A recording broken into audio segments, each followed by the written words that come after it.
João 21, 15 a 17. Depois de comerem, Jesus perguntou a Simão Pedro: Simão, filho de João, você me ama mais do que estes? Pedro respondeu: sim, Senhor, tu sabes que eu te amo. Jesus disse: cuide dos meus cordeiros. Novamente Jesus disse: Simão, filho de João, você me ama? Ele respondeu: sim, Senhor, tu sabes que eu te amo. Jesus disse: pastorei as minhas ovelhas.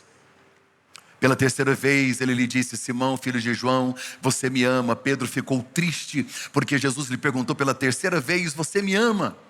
E ele disse: Senhor, tu sabes todas as coisas e sabe que te amo. Jesus lhe disse: cuide das minhas ovelhas. Amém. Glória a Deus por isso. Hoje nós encerramos a série sobre a vida do apóstolo Pedro por título Improvável. Nós já falamos na parte de número 1 sobre o chamado, a parte de número 2 sobre a cura, parte de número 3, a tempestade. No episódio de número 4, domingo passado, falamos sobre quem é a pedra fundamental da igreja. Falamos sobre a pedra e hoje eu vou falar sobre a restauração deste improvável. A primeira vez que Jesus encontra com Pedro, Jesus foi quem deu esse nome para ele. Seus pais lhe deram o nome de Simão e Jesus lhe dá o nome de Pedro, porque Pedro significa pedra, firmeza. Jesus pega o homem mais instável e chama ele pelo futuro dele. Até a morte e ressurreição de Jesus, Pedro continua inconstante e instável. Para você ter uma ideia, na última Páscoa, na ceia, celebrada por Jesus, Jesus estava numa quinta-feira, véspera de ser morto. Pedro já está caminhando com Jesus há 3 anos e meio, e Jesus olha para Pedro e diz: além de me negar, eu tenho algo para te dizer. O dia que você se converter, tudo isso vai mudar na sua vida. Como é que alguém convive com Jesus 3 anos e meio e não se converte? Como é que alguém passa por tantos processos como nós estamos acompanhando, desde o primeiro dia até agora, e não consegue desenvolver uma relação maior e melhor de conversão com Cristo? A primeira vez que Jesus o vê, chama-lhe de Pedro. A segunda vez que ele o vê, já há um chamado de Jesus para ele, depois de uma pesca frustrada. Ele disse: eu não quero que você seja pescador de peixes. Não, a partir de hoje você não será mais pescador de peixes. É como se Jesus dissesse: estou mudando o seu propósito, eu estou te colocando no nível mais alto. E a Bíblia diz que eles deixaram tudo, Pedro, André, Tiago, João, e seguiram Jesus. E a partir daí você percebe que Pedro está sempre na frente. Todas as vezes que Jesus confronta os apóstolos, quem responde é Pedro. Quem anda sobre as águas é Pedro. Quem lidera os 12 é Pedro. Então ele está sempre na vanguarda, em posição de liderança. Ele se arrisca, ele é intrépido, ele é ousado. Ele parece muito com a gente, ao mesmo tempo em que ele assume uma posição de risco, de ousadia, ele também duvida, ele cai, ele erra, ele peca, ele frustra o próprio Senhor. Ele é como nós. Mas uma verdade que eu queria compartilhar, isso hoje faz parte da minha mensagem, é que Jesus não desiste de Pedro. Independente da situação, há uma insistência de Jesus com relação a Pedro. E aí você diz: mas por que Pedro e não João? Por que Pedro e não Filipe? Por que Pedro e não Tiago? Ao ler Atos dos Apóstolos e ver o que Pedro fez através do Espírito Santo na igreja, você passa a entender por que Jesus escolheu Pedro. Então Jesus escolhe por propósito. Ele escolhe porque conhece nosso destino. Ele sabe quem nós nos tornaremos. Ele não te escolhe pelo hoje, mas pelo que Ele vai fazer através de você amanhã. A Bíblia diz que, aproximando os dias de cumprir o tempo de Jesus aqui na terra, a Bíblia diz que Ele sobe no Monte das Oliveiras, Ele faz a sua entrada triunfal em Jerusalém, e agora Ele precisa de um lugar, de um cenáculo, para Ele celebrar a última Páscoa. Então Jesus chama João e mais um apóstolo para resolver esse problema.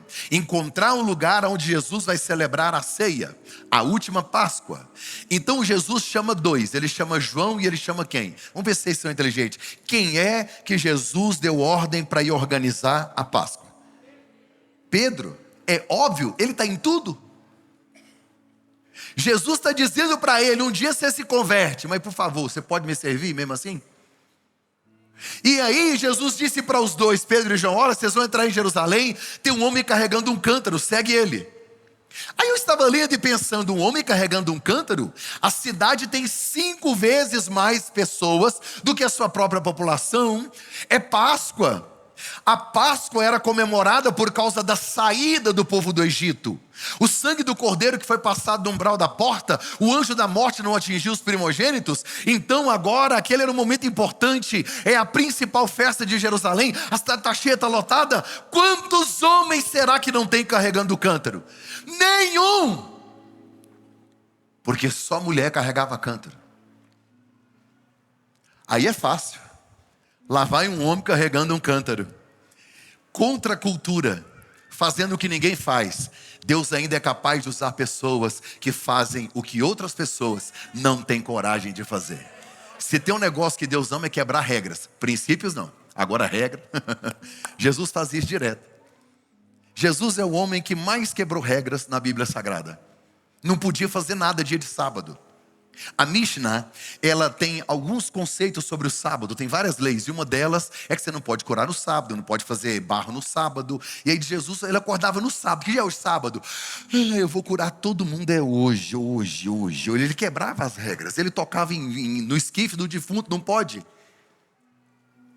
É por isso que Jesus foi expulso da sinagoga, é por isso que ele foi expulso do templo, porque ele não cabia na religião dos fariseus, ele não cabia na religião, não cabia na sinagoga, não cabia no templo, não cabia nas regras, não cabia nos dogmas. Mataram ele e descobriram que na sepultura, não é que ele não cabia também?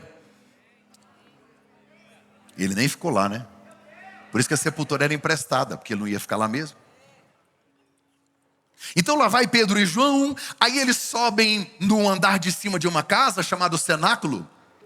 É um salão de festas de umas casas que tinham mais condição financeira, onde a família reunia. E aí este homem que estava com o cântaro, quando eles chegaram estava tudo pronto. Aí Jesus entra com os 12, Jesus está ali com eles conversando. Só que quando eles entraram era só Jesus e os 12. Em regra geral, quando se entrava no cenáculo, o escravo, o servo da casa, aquele menor, ele já tinha uma toalha, ele já tinha uma bacia e ele lavava os pés. Ninguém se dispôs a fazer isso, nem Pedro. Aí Jesus se levanta e troca a túnica por um avental. Isso é liderança. O que é liderar é a capacidade de trocar a túnica, a capa, a honra, a autoridade, o cargo por um avental. É servir.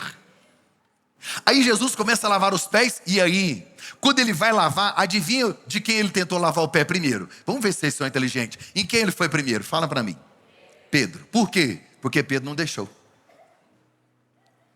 Pedro é apavorado. Quando Jesus agacha, ele falou: opa! Não, jamais o senhor vai botar a mão no meu pé. É eu que tenho que lavar o seu pé. O senhor não pode lavar o meu pé. Jesus disse: se eu não lavar o seu pé, eu não tenho parte contigo. Ele falou: então vamos tomar um banho. Cadê o shampoo, sabonete? Não tem um hidratante não, para o senhor passar? Faz uma escova depressiva, ajeita aqui, eu estou à disposição. Olha isso, na mesma hora que não pode, ele já quer tudo. É Pedro, é nós, é purinho, ele é demais. Aí Jesus disse: você está limpo, ô Zé Mané. Você está limpo. Eu quero só lavar o pé para mostrar que eu tenho parte com vocês. Jesus lava os pés de Judas. Porque Jesus não joga uma pessoa inteira fora por causa de um pedaço que está sujo. Ele lava os pés de Judas. Eu queria ver essa cena, porque Jesus nunca se prostrou por adoração, mas se curvou por amor. E Pedro ali no meio. Quando Judas sai, olha que é interessante, Jesus disse: alguém vai me trair. Qual foi a primeira pessoa que ficou curiosa para saber quem é que ia trair? Quem? Ah, tá. Pedro.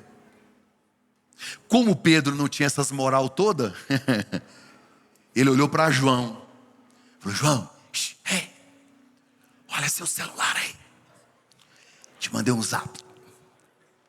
Pergunta o chefe aí quem é. Diz que João deitou no pé de Jesus e falou: Senhor, quem é? Falou: aquele que mete a mão comigo no prato. Mete a mão comigo no? Para a pessoa colocar a mão no seu prato, ela tem que estar sentada no seu. Judas estava ao lado de Jesus. Nem todo mundo que está perto de você tem o mesmo propósito. Se iluda não. Aí Jesus dá as últimas instruções. Aí Judas sai. Aí fica Jesus e 11. Mateus 26, presta atenção. Então Jesus lhes disse: ainda essa noite todos vocês me abandonarão. Todos. Não é só Judas que saiu não. Os 11 aqui, ó, olhando a biloca dos olhos de cada um. Vocês tudo aqui, ó. Vocês tudo vão me largar. Porque já foi profetizado que ferirei o pastor e as ovelhas do rebanho serão dispersas. Mas depois de ressuscitar, eu vou na frente de vocês, adiante de vocês para Galileia. Quem foi que não concordou com isso? Quem não concordou? Pedro. Ele fala mesmo. Ele fala. Se está certo ou se está errado. Sabe o que ele diz? Está aqui no texto. Está em Mateus capítulo número 26. Ainda que todos te abandonem, disse Pedro, eu nunca. Ele falou isso às 18 horas, às 19 horas. Ele negou Jesus às 3 da manhã. Não é um mês depois.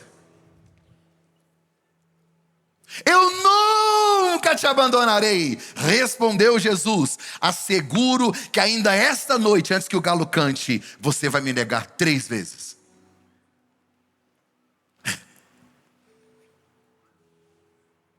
Pedro, inconstante, volúvel, vulnerável. Jesus sai do cenáculo depois de celebrar a Páscoa e transformar Páscoa em ceia, instituir o memorial do seu sacrifício, e aí ele sai pelas ruas de pedras estreitas de Jerusalém, ele sai pela porta dourada, ele desce, atravessa o vale de Cedron e sobe na encosta do Monte das Oliveiras, onde está um jardim chamado Getsemane. Getsemane, prensa de oliva, onde a oliveira verdadeira vai ser prensada. Estão os 11 com Jesus. Ele deixa alguns apóstolos aqui e chama 3 para orar pertinho dele: Tiago, João e Pedro. Aí Jesus dobra os seus joelhos e ele começa a suar gotas de suor e sangue. Olha o quanto Jesus tinha um pacto e um compromisso especial com este homem. A Bíblia diz que no auge da sua dor, os nossos pecados já estavam sobre Jesus. Ele está prostrado, o chão à sua volta está banhado de sangue. Os horrores do inferno estão soprando nos ouvidos de Jesus. A sua alma está angustiada. E Jesus se levanta e ele vai a Pedro e diz: você não consegue orar, velar, vigiar comigo 1 hora. E aí Jesus diz algo que ele só pode dizer para pessoas especiais. Ele diz para Pedro assim: a minha alma está angustiada até a morte. Quando Jesus se levanta com o rosto banhado em sangue, ele diz: Pedro, chama a turma, bora, levante, acorde. O traidor está à porta. Enquanto Jesus está falando, Judas entra no jardim, liderando aquela galera toda, homens com espadas, com paus, furiosos e tochas. E de repente, quando está aquela confusão, no meio de tudo aquilo, alguém se manifestou. Alguém tomou uma decisão. Alguém deu um passo. Porque eram 11 apóstolos, mas só um partiu para cima. Eu não sei quem será? Diz que ele arrancou a espada. E ele é péssimo na espada. Ele é bom de rede. Ele é pescador. Ele não era soldado. Ele catou a espada, mirou na cabeça, cortou a orelha. Mas é ruim, hein? O servo do sacerdote chamava-se Malco. A orelha dele foi decepada. A palavra no grego, eu estava estudando, para decepada aqui, é arrancada por completo. A orelha caiu. Acha para mim na Bíblia Jesus procurando a orelha de Malco. Jesus só repreende Pedro: guarda a espada, porque quem vive por ela vai morrer por ela. Guarda isso aí. Não mandei você usar agora? Acha para mim na Bíblia, no meio daquela confusão, e soldado e gente querendo prender Jesus, e Judas no meio, os apóstolos apavorados, tudo correndo, aquela confusão. Um rapaz vestido num lençol saiu correndo, puxaram o lençol, ele ficou pelado, estava uma confusão no jardim. Acha para mim Jesus com a tocha assim no chão, caçando a orelha do rapaz. Cadê a orelha do rapaz? Cadê a orelha do rapaz? Tem não? Porque Jesus não precisa dela. Ele não é o Criador? Basta colocar a mão. Deus não precisa dos pedaços que ficaram para trás para começar algo novo na sua vida. Tem coisa que foi boa até aqui. Existem orelhas que foram perfeitas até aqui. Para Malco foi maravilhoso. Ele aprendeu, ele estudou, ele cresceu. Porém, chegou uma hora que cortou, perdeu. E foi a oportunidade de ele ser tocado por Jesus. Ele vai para prender Jesus e recebe um milagre. Olha que isso é que é graça. A Bíblia diz que todos sumiram. E há uma frase que eu acho interessante: e Pedro seguiu Jesus de longe. Não fala o nome dos outros, só diz que todos fugiram. E Pedro seguiu Jesus de longe. Olhando, observando, percebeu que levaram ele para a casa do sumo sacerdote Anás e também Caifás. Haviam 2 sumos sacerdotes daquela época, uma confusão no sacerdócio. Eles reuniram 71 homens dentro do sinédrio, homens cruéis, liderados pelos fariseus, procurando encontrar algo em Jesus para que pudessem matá-lo ou acusá-lo. E ali eles bofetearam Jesus, cuspiram nele. E aí lá no lado de fora, no pátio, a Bíblia diz que tinha um braseiro, que tinha uma fogueira.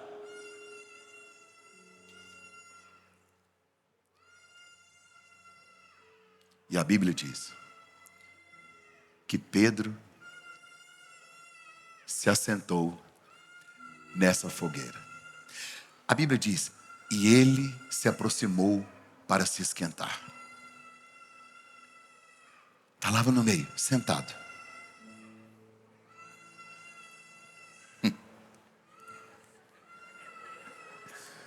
Muito bom.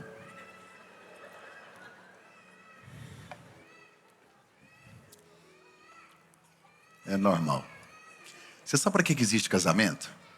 Casamento existe para quebrar o vaso. E os filhos da gente? Para pisar nos cacos. Eu entendo, porque eu sou pai. E não tenho o que fazer. Criança, gente. Criança é criança. Vai fazer o quê? Está tudo certo. A gente só tem que amar, né? E ajudar. Está tudo certo. É bênção. Até esqueci onde eu estava.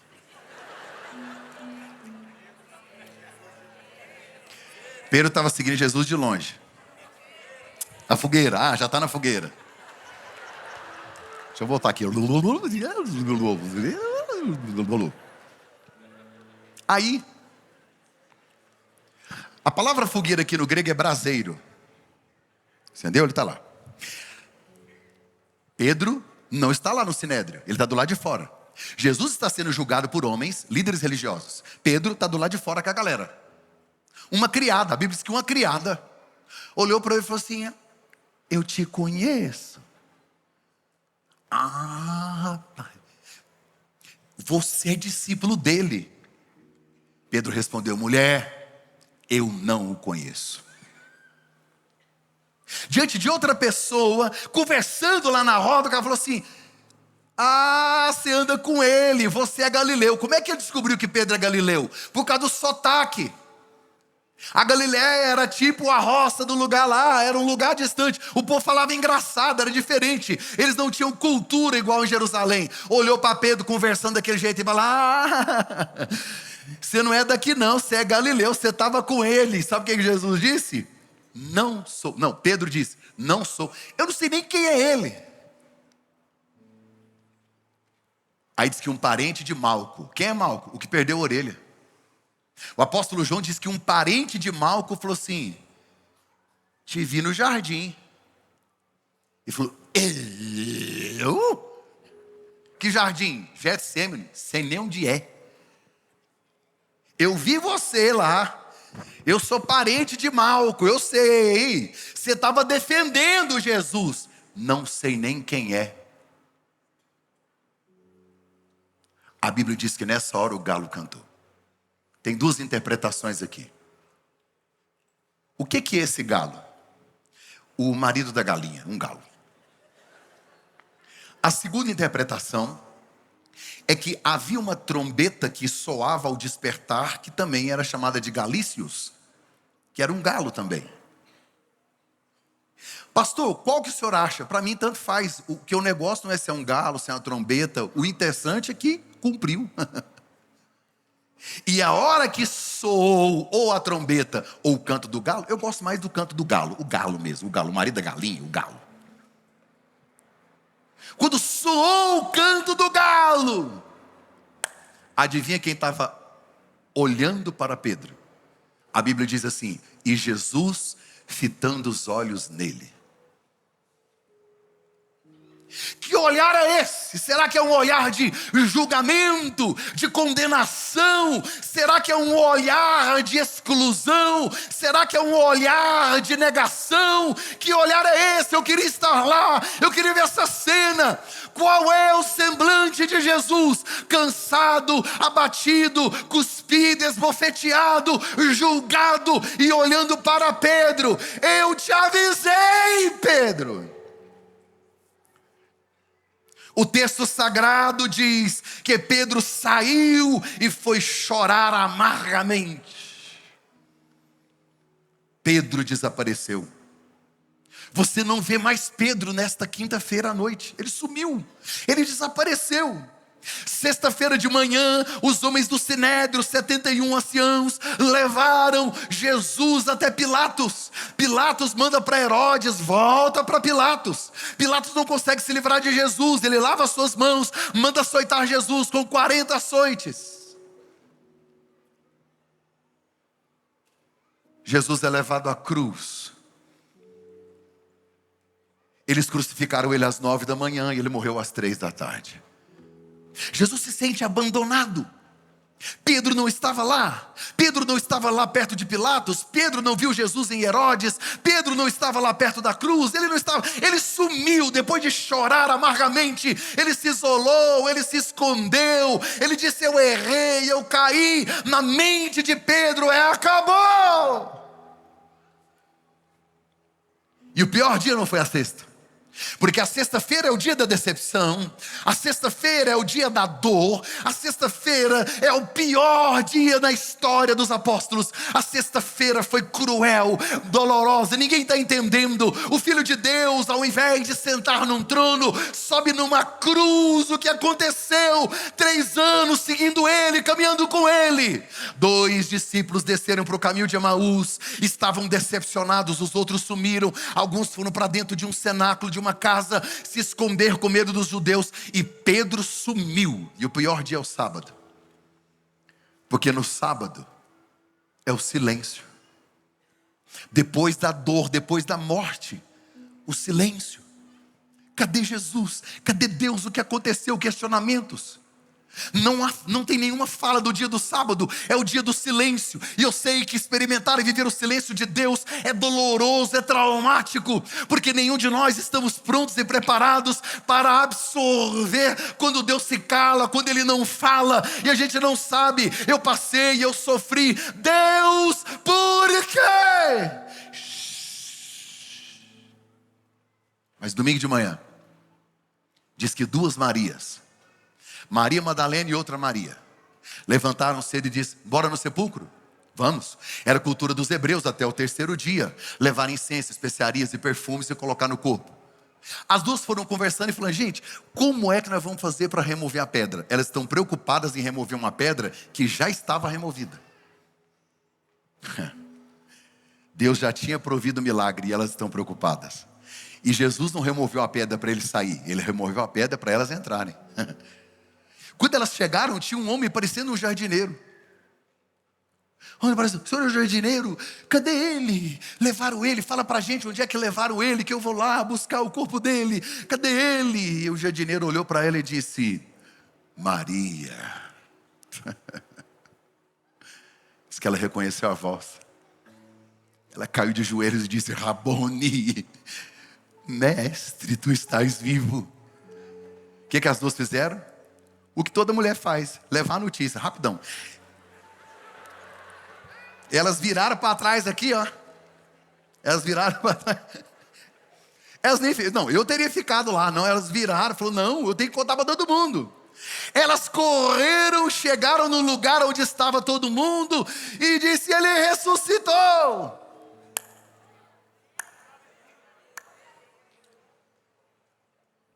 Pedro e João saíram correndo. Quem saiu correndo? Quando João chegou na porta do sepulcro, não sei se ele é como eu sou meio desconfiado. Entra aí. Vou nada. Vou não. Quem que entrou? Quem que entrou? Pedro. Entrou, viu o lenço que estava na cabeça de Jesus, bem dobradinho, certinho, arrumadinho. Aí eles saíram dali. Tipo, o que será que aconteceu? Só que Maria Madalena tinha recebido uma palavra. Por que vocês estão procurando no meio dos mortos aquele que está vivo? Elas voltam lá e a Bíblia diz que o anjo fala para ela assim: olha, fala para os apóstolos irem para Galiléia, porque Jesus vai encontrar com eles lá como ele prometeu. E diga a Pedro, dos 11 apóstolos que sobraram, por que não falou, e diga a Tiago, e diga a João, e diga a Filemon, e diga a Bartolomeu? Não. Olha o que o anjo diz: Jesus quer falar com todo mundo. Não esquecem, em especial, a Pedro. Eu queria ver a cara de Pedro a hora que essa notícia chegou. Maria Madalena falou assim: é o seguinte, o anjo apareceu e falou que nós não podíamos nem estar lá, porque nós estávamos buscando no meio dos mortos aquele que está vivo. Ele ressuscitou, ele prometeu, está tudo certo, está vivo. Aí diz que é para nós ir todo mundo para Galiléia, porque Jesus vai aparecer lá na Galiléia para nós. Aí ela virou e falou assim: Pedro, ele disse que quer falar com você.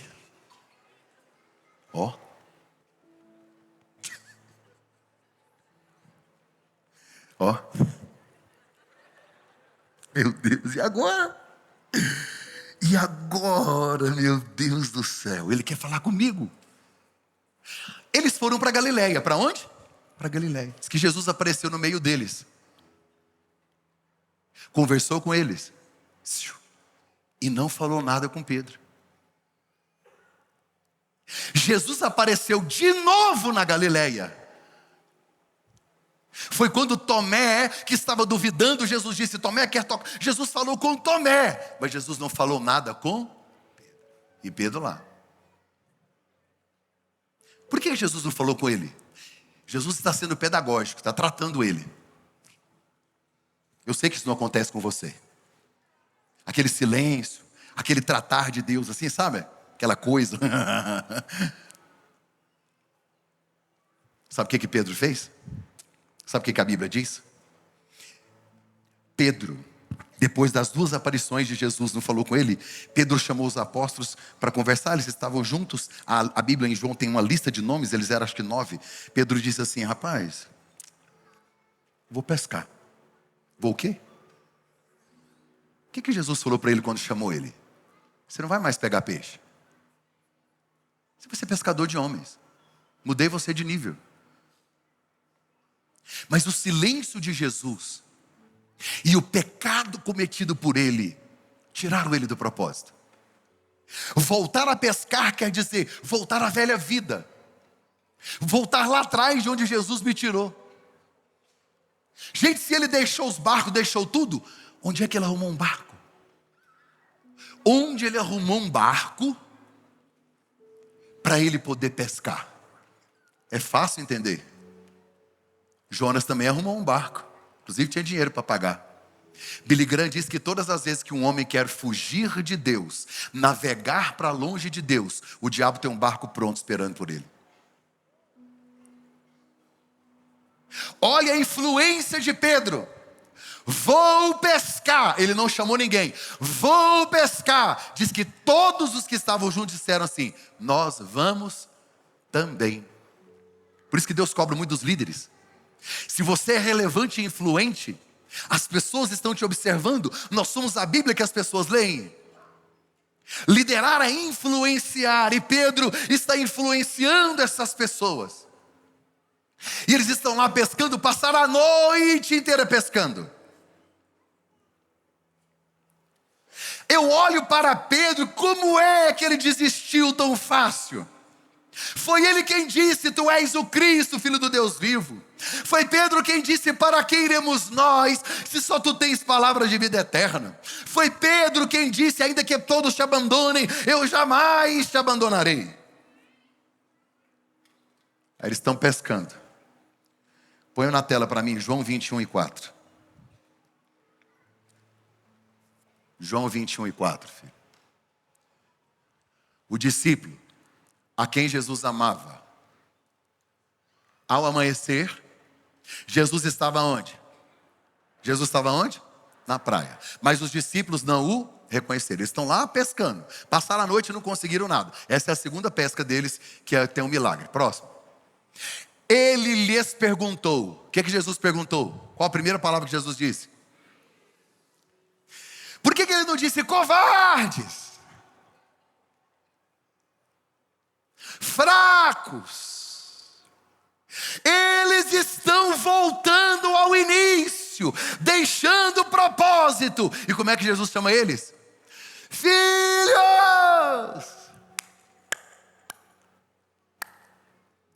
Porque você pode nunca mais querer ser filho dele, mas ele jamais vai deixar de ser o seu pai. Deus é Deus, ele não pode negar a si mesmo. Filhos, vocês têm algo para comer? Não, o barco estava vazio. Não, responderam. Próximo. Ele disse: lance a rede do lado direito do barco e vocês encontrarão. Assim fizeram, mas não conseguiram recolher a rede por causa da quantidade de peixes. O discípulo a quem Jesus amava disse a Pedro: é o Senhor, é o Senhor. Então Simão Pedro, ouvindo dizer isso, vestiu sua capa, porque ele havia tirado, lançou-se ao mar. Ele é o primeiro, ele está sempre na frente. Os outros discípulos vieram no barco. Vou nadar, vou nada. Vai Pedro, você que é doido. Arrastando a rede cheia de peixes, pois estavam apenas a cerca de 200 côvados. 100 metros. 100 metros, eles estavam pertinho. Como é que pega esse tanto de peixe no raso? É insano.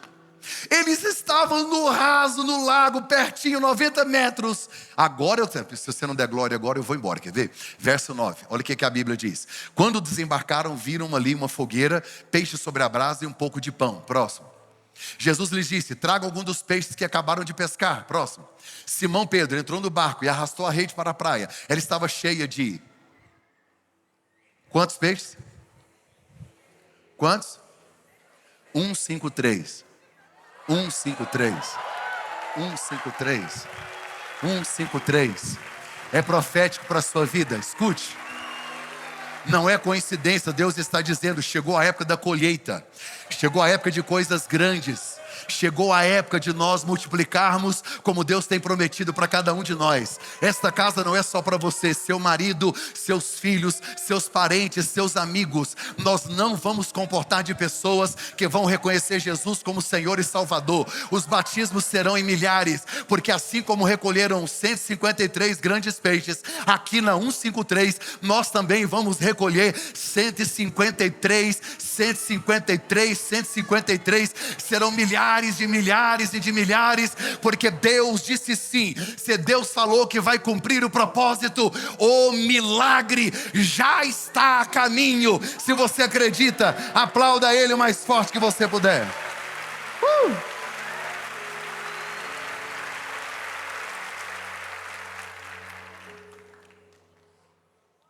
Jesus montou um braseiro. Montou o quê? Um braseiro. Aí eles chegaram. Jesus falou: vamos comer. Você já prestou atenção que toda vez que está reunido eles comem? É por isso que Jesus disse: quando a igreja for arrebatada, lá no céu vai ter bodas do cordeiro. O que é boda? Janta. De cara já vai ter janta, olha aí. Por isso que crente gosta de, né? De cara vai ter janta. Vamos comer. Aí eles começaram a comer peixe, um pãozinho. Diz que eles já sabiam que era Jesus, mas ficaram assim meio desconfiados. Estava Pedro, devia ter uns 9 ali com ele. Mas Jesus falou com um só. Com quem? Com quem? Pedro, deixa eu te fazer uma pergunta. Você ainda me ama mais do que estes? Na frente deles. Eles não sabiam que Pedro tinha dito isso. Agora eles estão sabendo. Acho que eles olharam e falaram assim, a mostradinha olha. Jesus disse, você ainda me ama mais do que eles? O Senhor sabe que eu te amo. Então cuida dos cordeiros, dos meus cordeiros. Pedro, tu me amas? Amo, Senhor. O Senhor sabe que eu te amo. Então apacenta as minhas ovelhas. Jesus perguntou a terceira vez, ele entristeceu. Por quê? Deixa eu lhe dar uma explicação que todos os pregadores, quando chegam nesse ponto, precisam te explicar, porque é bíblico, é simples. No grego tem 4 palavras que significam amor. O amor de um homem por uma mulher é amor eros. Vem de erótico, erotismo. Amor de amigo é filéu, filantropia. Filéu é amor de amigo. Existem 4, um deles é o ágape. O que é o ágape? É o amor de Deus, é o amor incondicional. É um amor inexplicável, é um amor que não quer troca, ele só entrega. Ele é o amor ágape, é o amor de Jesus por nós, é o amor de Deus pelos seus filhos, é o amor ágape.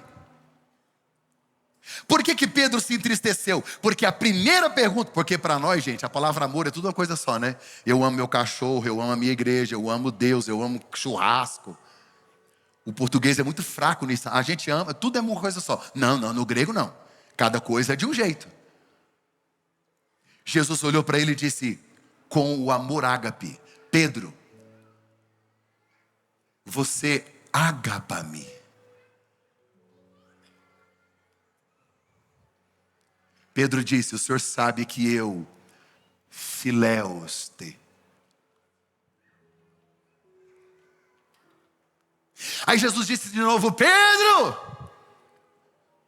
ágape, é assim que você me ama? Ele disse, o Senhor sabe que eu só consigo filéus-te. Aí na terceira vez, por que Pedro entristeceu? Porque aí Jesus troca o verbo. Jesus não diz mais ágape. Jesus diz, Pedro, consegue me amar filéus mesmo? Sim, Senhor. Tu sabes de todas as coisas. Tu sabes que é só isso que eu consigo. Como é que ele vai falar que ama ágape depois de tudo que ele fez? Jesus está forjando Pedro ao ponto de ele entender sua fraqueza, sua miserabilidade. Jesus olha para ele diante de uma fogueira e faz perguntas e não acusações. Por que numa fogueira? Porque Jesus foi negado por Pedro diante de uma fogueira. Jesus remonta o cenário. As únicas 2 vezes na Bíblia que aparece a palavra braseiro foi na fogueira quando Pedro negou e na fogueira quando Jesus está reconciliando Pedro. Lá na primeira fogueira foi a rejeição. Na segunda é a fogueira da comunhão. A primeira da negação, a segunda da aceitação. A primeira do medo, do choro. A segunda do encorajamento. A primeira da vergonha, a segunda da honra. A primeira foi a da queda e a segunda foi da restauração. Quais as lições que eu aprendo? Primeiro, Jesus tomou a decisão de procurar Pedro. Fala para ele, eu quero falar com ele. Segundo, Jesus tomou a decisão de não esmagar Pedro. Não questionou, não brigou. Sabe, Jesus só fez perguntas que trouxessem alívio à sua alma. Porque se ele negou 3 vezes, agora ele confessa 3 vezes, está tudo certo. Jesus tomou a decisão de despertar o amor de Pedro. Qual é o amor que você tem? Jesus tomou a decisão de curar as memórias de Pedro. Fogueira com fogueira, remonta o cenário para curar as suas memórias. E o que mais me impressiona é o fato de que Jesus decidiu reingressar Pedro ao ministério. Porque o evangelho não trabalha com um descarte, é com reciclagem. Pedro! O que que você consegue? Eu só consigo filéus. Eu não consigo esse amor que eu achei depois desse tempo todo. Jesus disse: então faz o seguinte, volta ao ministério, pastoreia as ovelhas, seja o primeiro pastor e pregador na história da igreja. Deus é o Deus da segunda oportunidade. Deus é o Deus da segunda chance.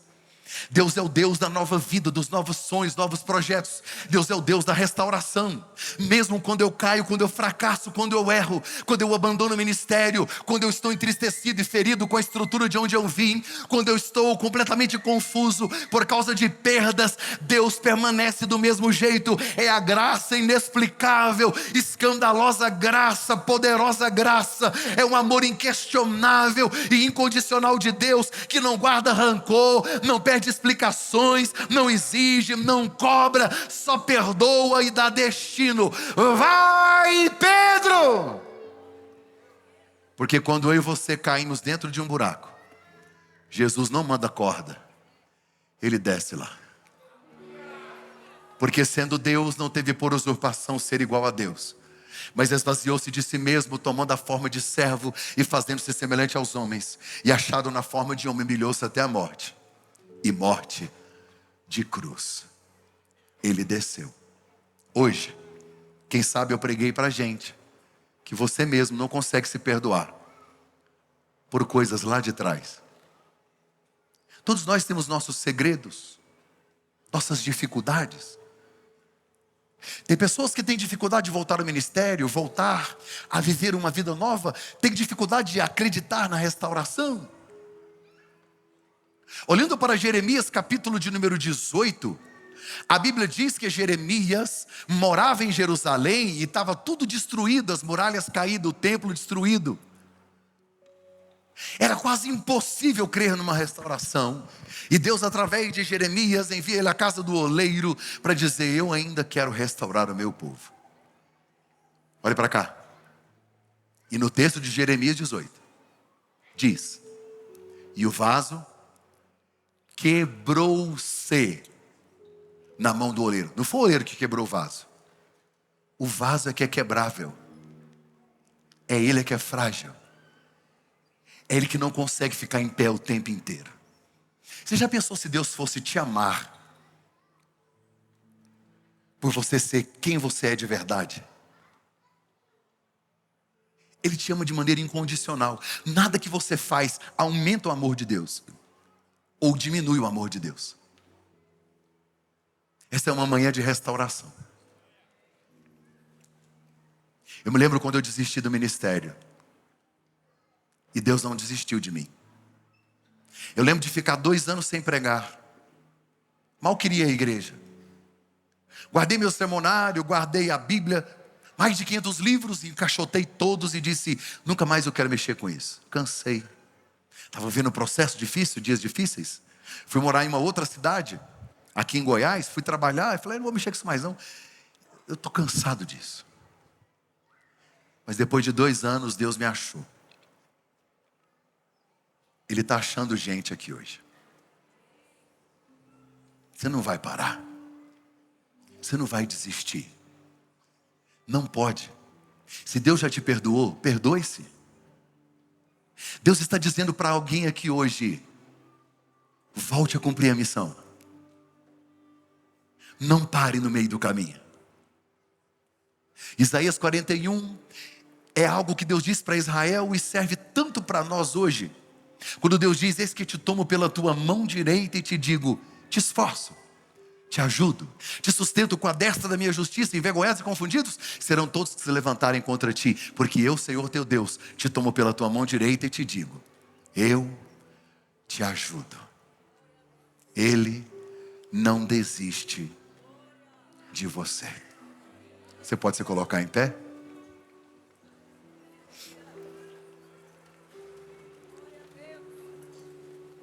Feche os seus olhos por 2 minutos.